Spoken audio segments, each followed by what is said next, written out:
Good morning. This is Monday, April 26th.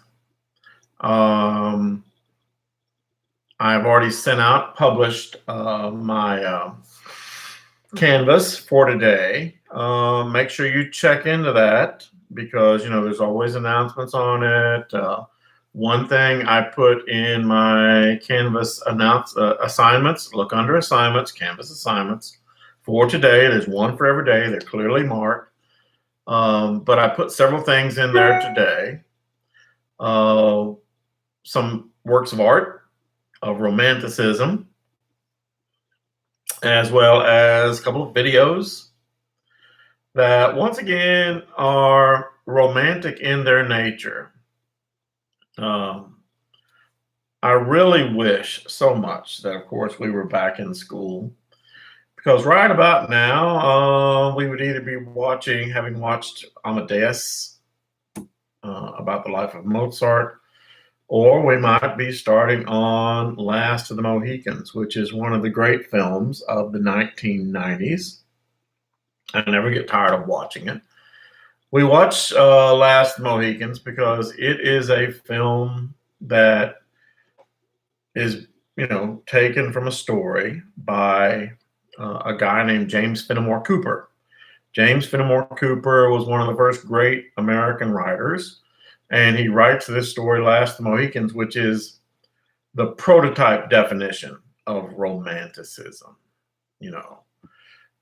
because, it is about a hero of the American wilderness, and heroism is a part of Romanticism, unselfishness, the wilderness, nature. It depicts Native Americans although it depicts them as being less civilized than Europeans, it depicts them as being noble and having honest characteristics. Even in that film, the antagonist Mugwa, who is obviously the bad guy, the driver of the film, but he also lives according to a set of rules, and he has nobility, cares about bravery. And I also, Mr. Pugh, who, by the way, Mr. Pugh completed his senior assignment this weekend. Now, Mr. Pugh, will that be appearing on YouTube? Because I would certainly like to see it. I'm such a loser. I didn't get after it. I was grading AP Euro stuff. AP Euro, yeah.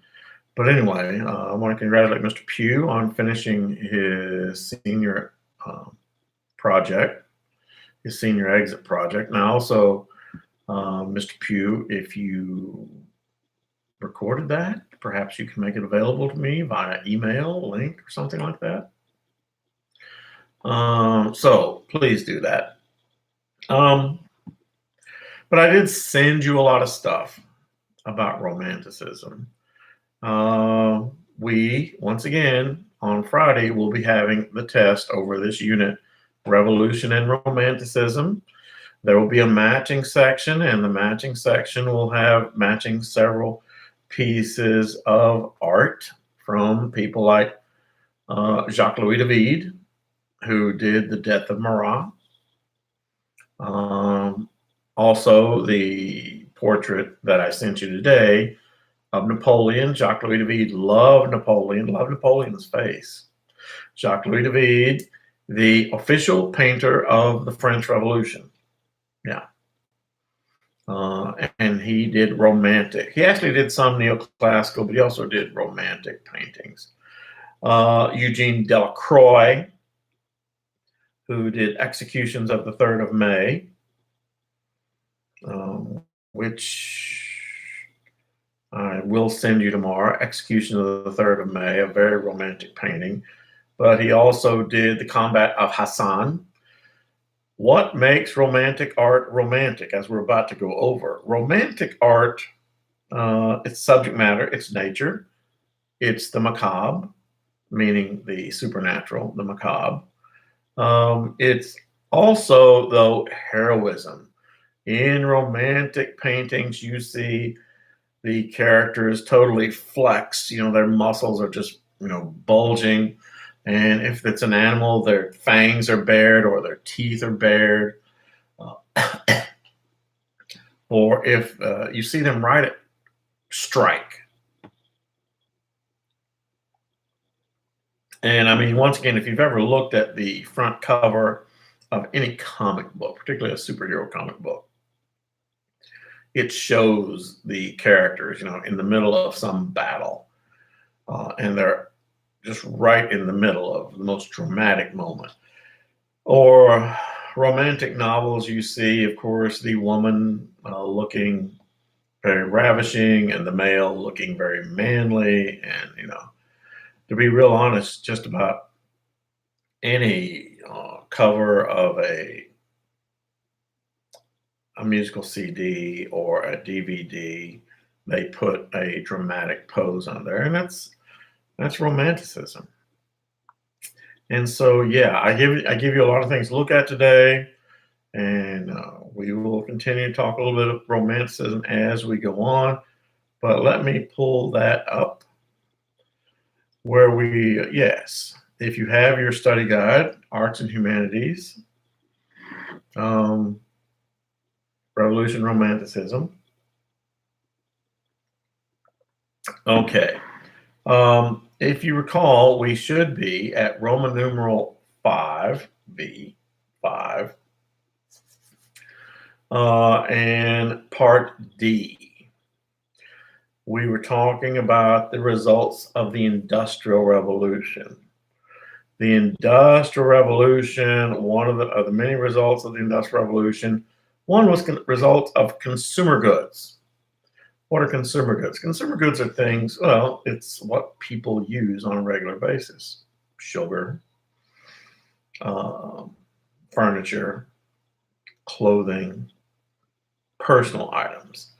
And what you begin to see in the Industrial Revolution is a giant uptick in the production of consumer goods. Are you on there? Are you on the page yet? You see it, you find it. Roman numeral 5, part D. Another result of the Industrial Revolution, a reading public. People who work in dreary jobs day after day want some kind of escape from that. And since more and more people knew how to read, they began to read. And they began more and more to read for pleasure, for escape. Also, during this time, you see the arrival of something that had never existed before, and that is popular opinion. Before the advent of a reading public, you really never had this thing called popular opinion. It didn't exist before the advent of a reading public. And also the media. The media, which later on will bear the nickname the Fourth Estate, meaning the press. And finally, the proletariat. You see that term there, proletariat? The proletariat is the working class. The proletariat was a term invented by our friend Karl Marx. You remember Karl Marx, don't you? He was the one of the Marx brothers who was not funny. That's a joke. Karl Marx was a German-born Jew who comes up with this economic political system known as communism. And so, yeah, proletariat and the bourgeoisie. Alexis de Tocqueville, we're looking at part D, the little V there, says civilization works its miracles and civilized man is turned almost into a savage. Interesting. Civilization works its miracles and civilized man is turned back almost into a savage. What de Tocqueville, his name is Alexis de Tocqueville. was saying about this was that now, okay, sometimes I'm getting old and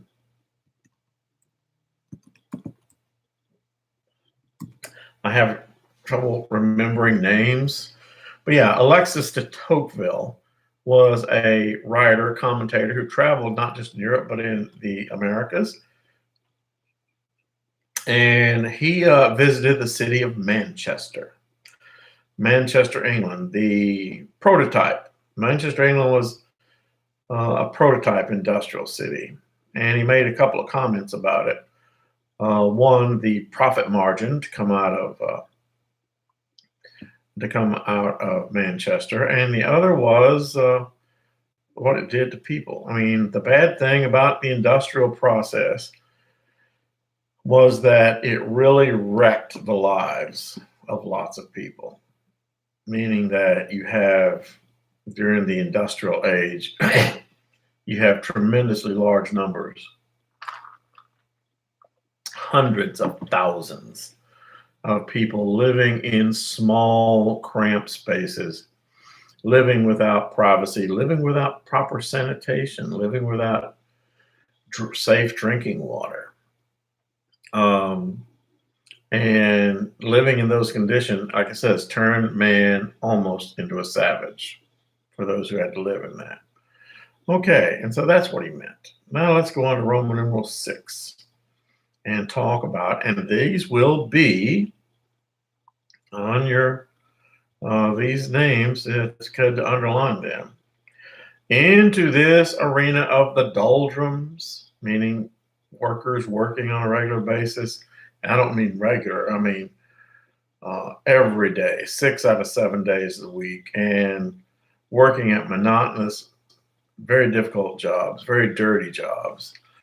Into the doldrums and mundane of the day-to-day of the industrial age is infused this thing called the Romantic Age. And you see, there's the definition. Roman numeral 6. Romanticism was a reaction and a rebellion against the logic and sensibility of the Age of Reason and the Enlightenment. You know, for 100 years, the Age of Reason and the Enlightenment said that man's a logical creature, that everything is a mathematical equation. Age of the Romantic Age turned around and said, no, it's not. The essence of the Romantic Age is this thing called passion. I mean, we see it in Last of the Mohicans. Passion being love, yeah, sure. Also, passion, though, being vengeance, hatred. Also, passion being bravery. You know, that is passion. The passion is a human emotion that totally defies logic. And yet, it cannot be denied that human beings have passion on various levels. Although, let me step back a little bit. If you've ever watched any of the Star Trek, not Star Wars, Star Trek series, amongst the characters in Star Trek is, of course, Spock. Commander Spock, is a Vulcan. And Vulcans were different from humans in that Vulcans lacked passion. They lacked emotion. Their lives were dictated solely by logic. And Gene Roddenberry, the guy who wrote Star Trek, you know, he inserted them in there. And I'm sure that Gene Roddenberry had read about the Enlightenment. So he inserts this character in there, a character totally devoid of human passion. Anyway, which makes it all interesting. In Last of the Mohicans, it is the nobleness of the savage Indian Uncas who sacrifices himself for Alice Munro, a white woman he has just met. I mean, the guy throws his life away for this woman. In fact, I put that scene in there the other day, and I also put today in there the scene what Alice did, because she would rather um, commit this act than be taken by this mugwump. Romantic works of art glorify the human spirit and make the hero seem even more heroic. I mean, it's one of the reasons I like Romanticism. Here are some pieces of romantic art and literature, and they are on the matching section of your test. Circle. Last of the Mohicans, the book I just alluded to by James Fenimore Cooper.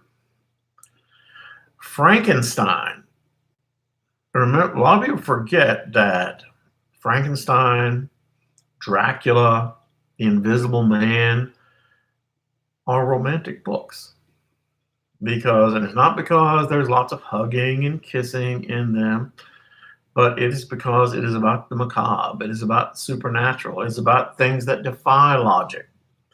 Frankenstein was written by Mary Shelley, who was the wife of Percy Bysshe Shelley, and she was also the daughter of Mary Wollstonecraft. Mary Wollstonecraft, who wrote the Declaration of the Rights of Woman, Vindication of the Rights of Woman, something like that. I think so.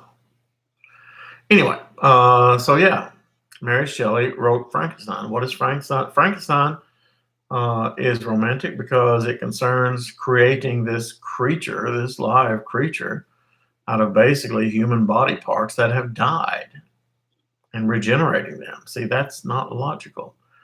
But more than that, Frankenstein is also about revenge, you see. Yeah, it's about hatred. Yes. Just like Last of the Mohicans, the story is about revenge. It's about Magua taking his vengeance not only on Colonel Munro, the person he blames for losing his wife and his children, but Magua also wants to eradicate Colonel Munro and Colonel Munro's entire family, so there'll be no more. Yes, then there's Executions of the 3rd of May by Francisco Goya. Yes, and Liberty Leading the People by Eugene Delacroix. I will have to put those paintings in your assignments tomorrow. Now, but they're all not about battles. For example, the book Great Expectations and A Christmas Carol by Charles Dickens, and Christmas Carol is my favorite story. But yeah, Great Expectations. These are romantic books, and in them, there's not a whole lot of hugging and kissing goes on. I mean, in fact, in Great Expectations, the hero turns out to be a prisoner who at first threatens young Pip, and in the end is his benefactor. And in A Christmas Carol, love A Christmas Carol. There's so much good stuff in A Christmas Carol. So much good stuff about the Industrial Revolution. So much good stuff about the quality of life in England during the Industrial Revolution. But also Scrooge.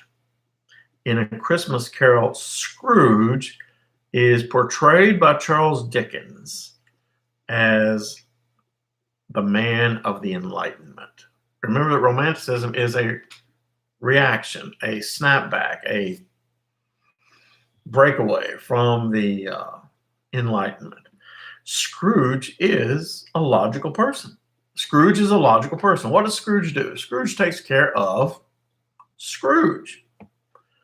And he does it well. And that's his total focus, is to take care of himself. And in fact, Scrooge's best quote of the whole story that I love so much when Ebenezer Scrooge is approached by two guys who are raising money for the poor during Christmas. And they come to Scrooge and they ask Scrooge for money. And Scrooge says, "Are there no workhouses? Are there no prisons?" And the two guys who raise money say, well, yes, they are. We're very sad that they are workhouses, prisons. We wish they weren't. Well, Scrooge says that, well, if people are poor, let them go to those places. I pay taxes for them, let them go there. And then the two guys say, but many of them would rather die than go, because, workhouses were hellish places. I won't go into it, but I mean, it was an idea by the British government to help the poor by making poverty so distasteful that you didn't want to be poor anymore. I mean, if you got sent to a workhouse, you wanted to get out of the workhouse because it was brutal. And the person says to Scrooge, yes, but many would rather die than go there. And then Scrooge makes the greatest quote. He says, well, if they're going to die, then let them do it and decrease the surplus population. In doing so, Scrooge was quoting a economist by the name of Thomas Malthus. Some of you might have read Thomas Malthus or studied him or seen reference to him in your other classes, economics classes, but it's called Malthusian economics. And the basis of Malthusian economics is that too many people, not enough food. Answer, get rid of some of the people. And so, yeah. Oh, yes. Another great romantic novel is The Hunchback of Notre Dame. The Hunchback of Notre Dame by Victor Hugo. And, all these are going to be on your test, so. Hunchback of Notre Dame by Victor Hugo. There has never been an accurate recreation of The Hunchback of Notre Dame, the book, into film. Never. Why? Because the book itself is a major league downer. It starts out sad and it just gets worse. And trust me, that I know a lot of you guys have probably seen Hunchback of Notre Dame, the Disney cartoon. I hated that cartoon. It was so dumb. Anyway, but in the Hunchback, and by the way, if you notice in the Hunchback of Notre Dame, the Disney cartoon, Quasimodo's two friends, his two best friends, are two gargoyles. They're named Victor and Hugo. Yeah. But anyway, let's go back to the book, the real story of the Hunchback of Notre Dame. The Hunchback of Notre Dame is about this Quasimodo. Once again, Quasimodo is the abandoned child of a nun who's been left on the doorsteps of Notre Dame Cathedral in Paris, the very same one.